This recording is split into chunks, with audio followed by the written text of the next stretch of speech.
What's going on, guys? It's Jimmy here. Welcome to our daily show where we discuss everything going on here in our country that you need to know about here on a daily basis, including money, investing, the stock market, the fourth stimulus package update, and stimulus check update. If you haven't subscribed to our YouTube channel yet, make sure to click the subscribe button down below.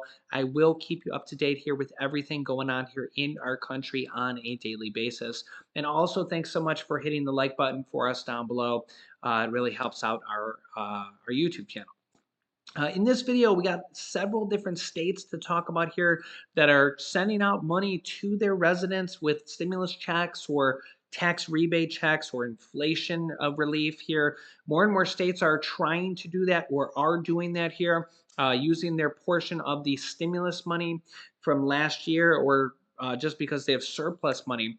And also, I'll be keeping you up to date here with everything going on here in our country, which this yeah, you can see here the US actually just placed a $3.2 billion order for updated new vaccines for this fall. Yeah, this comes as, a lot of people are kind of forgetting here, but new virus cases are actually kind of pretty dramatically on the rise. Yeah, I just reported here that you can see here the most recent data here. We had 196,000 new cases, new people testing positive just in a single day. So there's a lot of people still testing positive. There's still people dying, not as much. You can see here the data here. Back in February, we were averaging around 2,500-ish people dying every single day. When we had the huge spike from Omicron, that was, a million people per day testing positive on some days. Right now we're averaging, yesterday 693 deaths. So, we're still have people dying every single day. But you can see it's come down pretty dramatically with deaths. But new cases are on the rise here pretty dramatically. And this does not count how many people are using those at-home tests, because those don't get reported to anybody. These are only people that go to official testing facility. So you can see here the US plans, or the US did place a $3.2 billion order for new updated vaccines. Check this out. Yeah, the Biden administration announced here Wednesday that they are paying $3.2 billion for 105 million doses of an updated Pfizer vaccine for a fall campaign pending the FDA sign off on the new formula. Yeah, the order is a major step in the administration's efforts to move forward with a new vaccination push this fall in a bid to blunt a renewed virus surge when the weather turns colder in much of the country. And you can see by cases, it's already happening. The updated vaccine is expected to target the Omicron variant with the goal of providing improved protection. The new doses are expected to begin to be delivered, quote, as soon as late summer 2022 and continue into the fourth quarter of this year, Pfizer said in a news release. The Biden administration is using money that it was forced to cut from other areas of its virus response after Congress did not act on the administration's request for new funds. The administration warns that it has had to cut money from important areas like maintaining testing capacity and doing research on improved vaccines, such as pan-coronavirus shots that work on multiple variants. Wow. The White House is still pushing for more money from Congress, but prospects on Capitol Hill are not looking particularly hopeful amid a continued stalemate, and Republicans have pushed back on the urgency for funds. The FDA panel recommends changing COVID shots to fight Omicron this fall. Dr. Peter Marks, who heads the FDA vaccine division, said the U.S. faces a new outbreak or faces a outbreak this fall as immunity from the vaccines wanes and people spend more time indoors. Updating the shots to target Omicron could provide more durable protection against the virus, though current supporting data is limited. Also, in the news right now, 40,000 Army National Guard troops face a vaccine deadline this week, and many could get booted out if they don't get the vaccine. Yeah, as the deadline for shots grows near, at least 14,000 of those soldiers are maintaining their right to bodily autonomy and could be forced out of the service. In total, at least 40,000 National Guard soldiers across the country, or about 13% of the force, have not received the Pentagon mandated vaccine. Soldiers have until Thursday to get the vaccine. Data reports indicating 20 to 30% of the Guard in 6 states are not vaccinated, along with more than 10% in 43 other states. Quote, we're going to give every soldier every opportunity to get vaccinated and continue their military career. Every soldier that is pending an exemption, we will continue to support them through their process, said Lieutenant General John Jensen, director of the Army National Guard. Quote, we're not giving up on anybody until the separation paperwork is signed and completed. There's still time. CBN News reported last August that Secretary of Defense Lloyd Austin announced that all U.S. troops will be required to get the vaccine or be forced out of their careers in the military, a move supported by President Biden. The Army Guard's vaccine percentage is the lowest among the U.S. military. All active duty Army, Navy, Air Force, and Marine Corps are at 97% or greater, and the Air Guard is at about 94% vaccinated. The Army reported Friday that 90% of the Army Reserves Force were partially or completely vaccinated. Yeah, this is honestly this is kind of a similar situation with Roe versus Wade. Well, some people just don't want the government to tell them what to do. But what's interesting here is that Republicans and Democrats are on opposite sides here. In Roe versus Wade, the Republicans struck it down and want the government to tell them what to do. They're taking the choice away from a woman, and the government is forcing women to not have a choice and to carry babies. So, in that issue, Republicans are saying, and Republicans did, they struck down Roe versus Wade, and they also did not vote for it in Congress to codify it. That basically they said, we're forcing the government to strike it down. And then now multiple different states have banned it or outlawed it. So in this case, the government is choosing for the woman in the states that have banned it, and the government is choosing for the woman instead of giving the woman the choice. And on this case with the vaccines, it's actually the opposite. It's the president here who has kind of put this order in place, who's a Democrat, and says, well, you have to take this or you have to go get another job. So in this case, it's not forced because you could go get another job, but it's interesting how it's two different sides here, one Democrat, one Republican.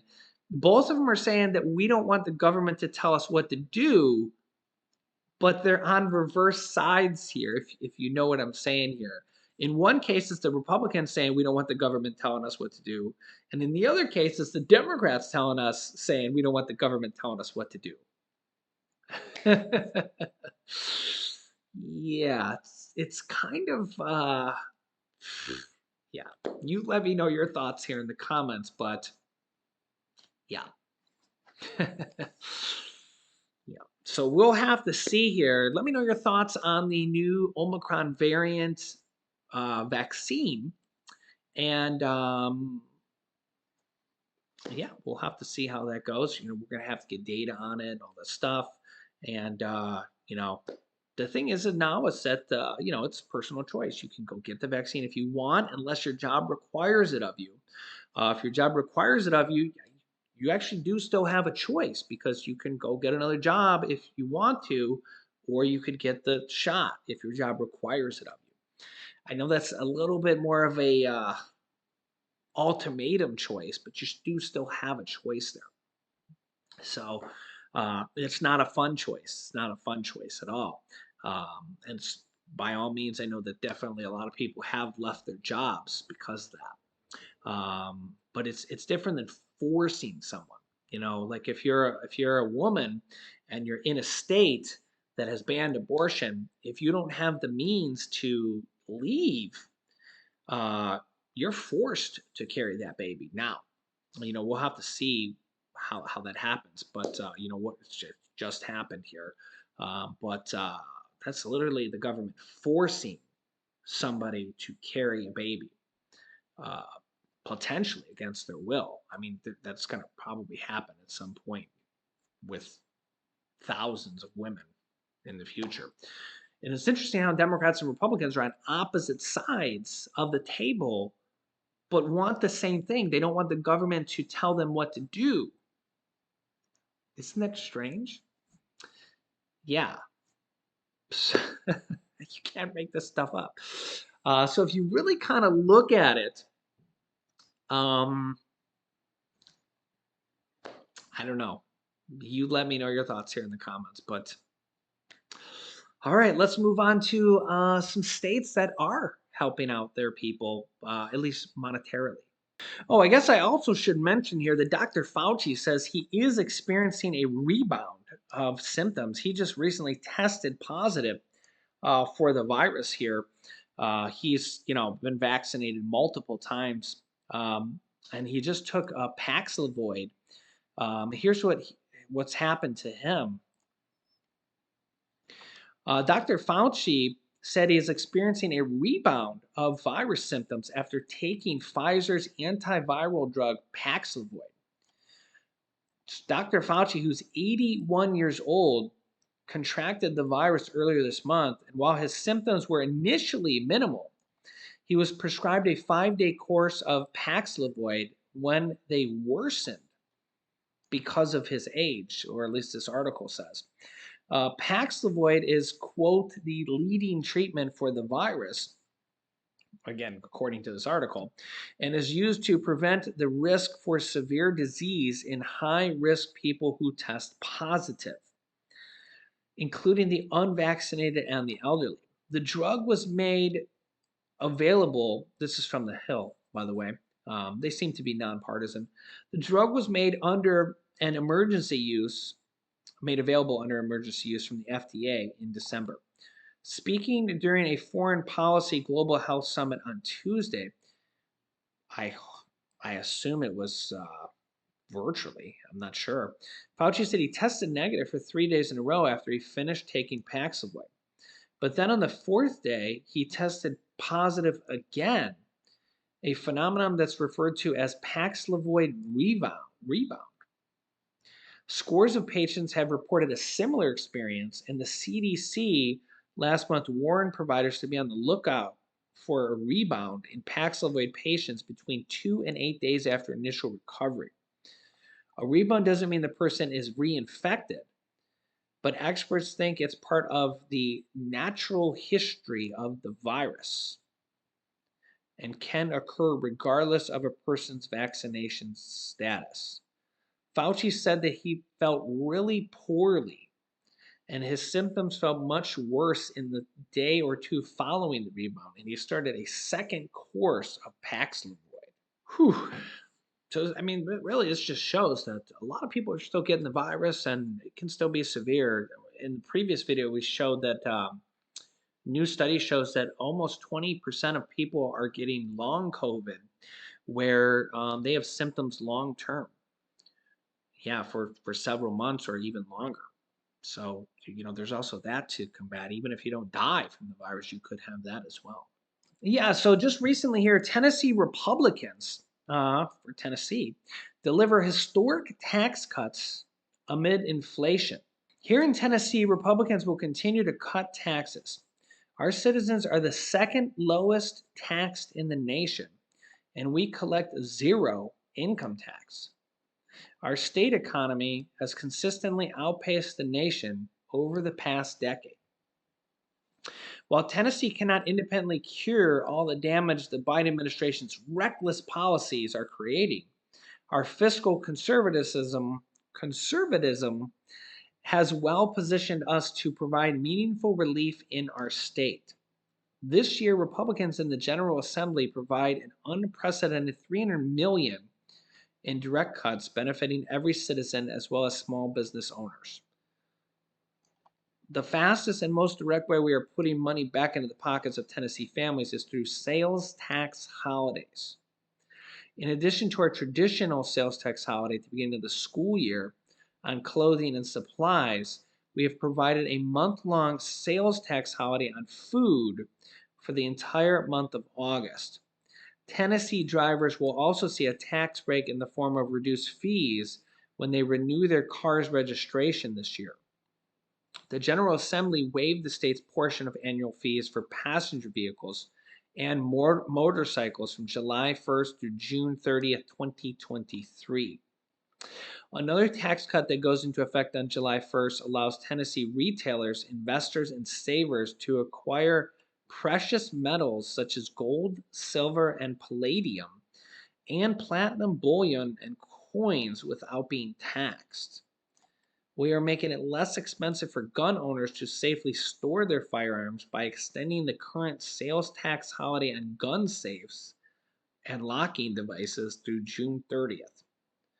Republicans are supporting small businesses by providing a tax break through compensation of sales tax collections because Tennessee vendors are the state's primary tax collectors who invest their time, personnel, and software. These vendors will collect 2% of the first 2,500 and $1.15 of amounts more. Another significant tax cut includes $68 million for sales tax reduction on broadband supplies. And as part of our continued effort to support the farmers who grow our food, we provide tax relief for farmers on agricultural machinery and equipment. We have continued a multi-year commitment to eliminate the professional privilege tax on certain individuals to practice their profession. The state of Oklahoma says, quote, it's not over by any means. Still optimistic on tax cuts. Governor Kevin Stitt said he is still optimistic that the Oklahoma legislature will approve the tax cut in a special legislative session. The House approved half a dozen bills that would either suspend or eliminate the state's 4.5% grocery tax and cut all personal income tax rates by a quarter percentage point. But a top senator said it would be fiscally irresponsible for the upper house to take up the bills, citing the cost of a special session and procedural legislative rules that he said should go up to the governor's desk can be prevented. The governor said he plans to discuss a special session with legislative leaders on Tuesday's primary elections. Legislative leaders in both houses complained that the governor had not communicated with them before the start of the special session. Stitt is pushing to approve the tax cut at the earliest in the light of high inflation rates. He asked to eliminate the state's share of grocery sales tax and reduce personal income tax rates.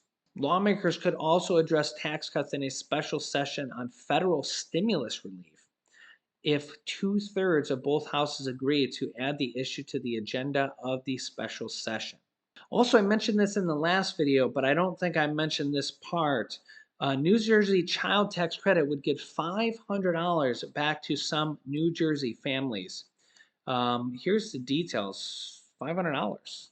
Lawmakers are looking to spend millions of state dollars to lessen the burden of rising child care costs on New Jersey's lowest earning families, though some Republican lawmakers are skeptical about the financial benefit.